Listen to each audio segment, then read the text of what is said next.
So, yesterday we began a series of readings from a sermon series that I did about 10 plus years ago, I believe, back at the South Lake Church when I was the lead minister there. The last series I ever did before we merged with the Hills was from the greatest short story ever told, Luke chapter 15.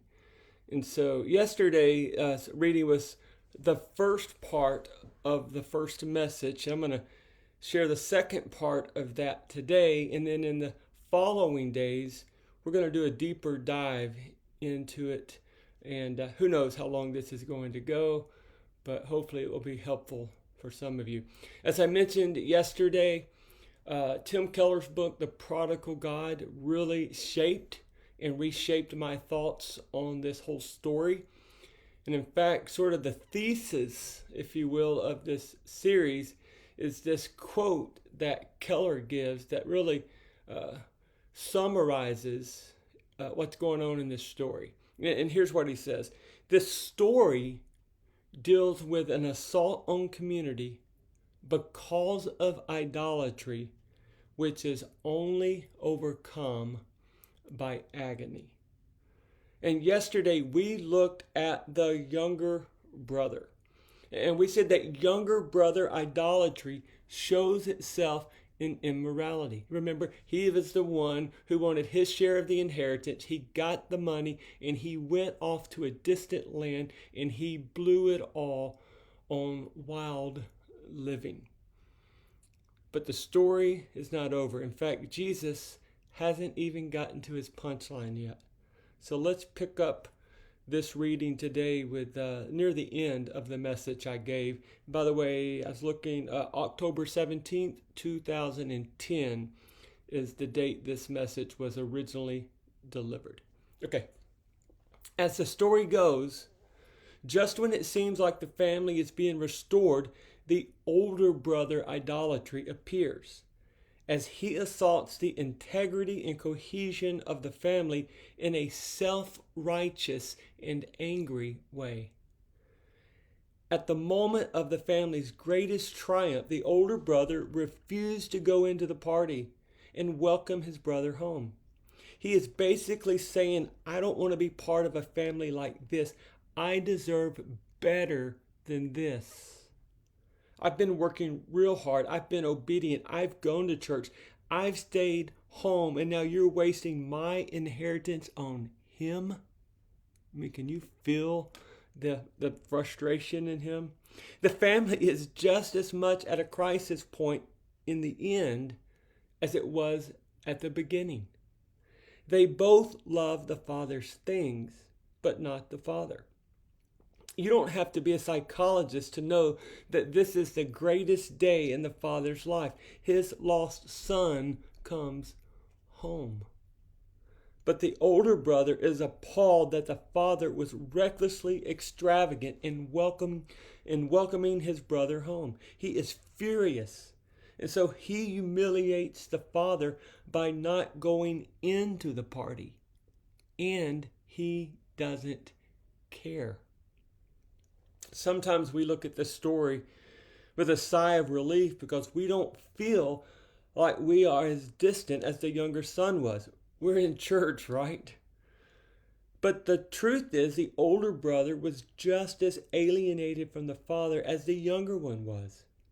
Do you realize that you can be in church, you can pray and worship and go to Bible studies and be obedient, but actually be putting your heart on the Father's things and not on the Father? Sometimes we want the Father's blessings. We want good health and success. We want our life and family to go well more than we want a relationship with the Father. So, this family is torn apart by both brothers. But what's even more startling than the younger son's request is the father's response. Catch this. His first century audience would have expected the father to respond to the son's request with outrage. They would expect the father to explode in wrath and drive the younger son out of the house with verbal and physical blows. Instead, Jesus simply says, so he divided his property between them.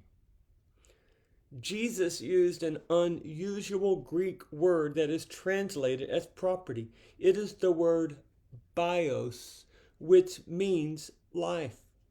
Jesus is saying that the Father literally divided his life between the two sons.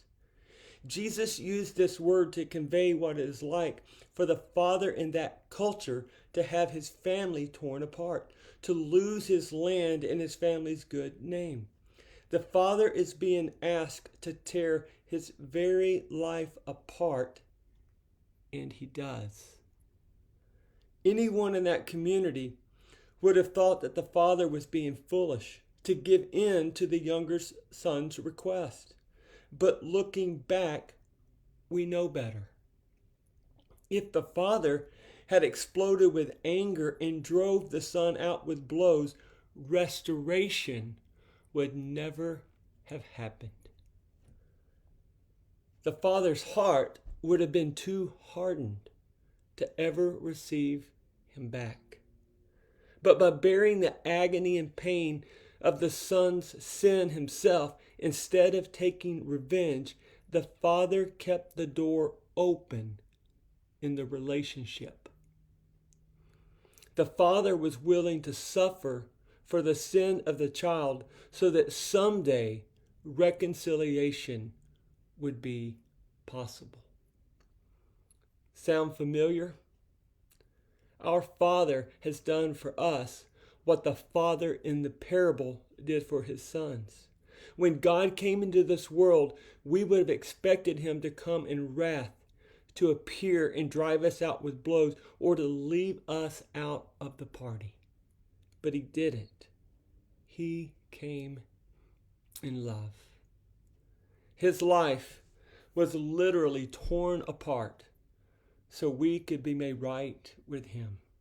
He did it so that when we repent, forgiveness and reconciliation is possible. And by the way, that's the reason we gather each week as followers of Jesus, to remember him and what he did and what he still does. And that's why, as followers of Jesus, we take communion to remember the one who gave his life for us. So that's the rest of the first message I gave on Luke chapter 15. Tomorrow, we're going to go back and dive a little bit deeper into the story, the first part of the story about the younger sons. But I hope I'll do that either tomorrow or Friday, depending. Hope you have a happy Thanksgiving, and I'll talk to you later. Thanks for watching. Bye.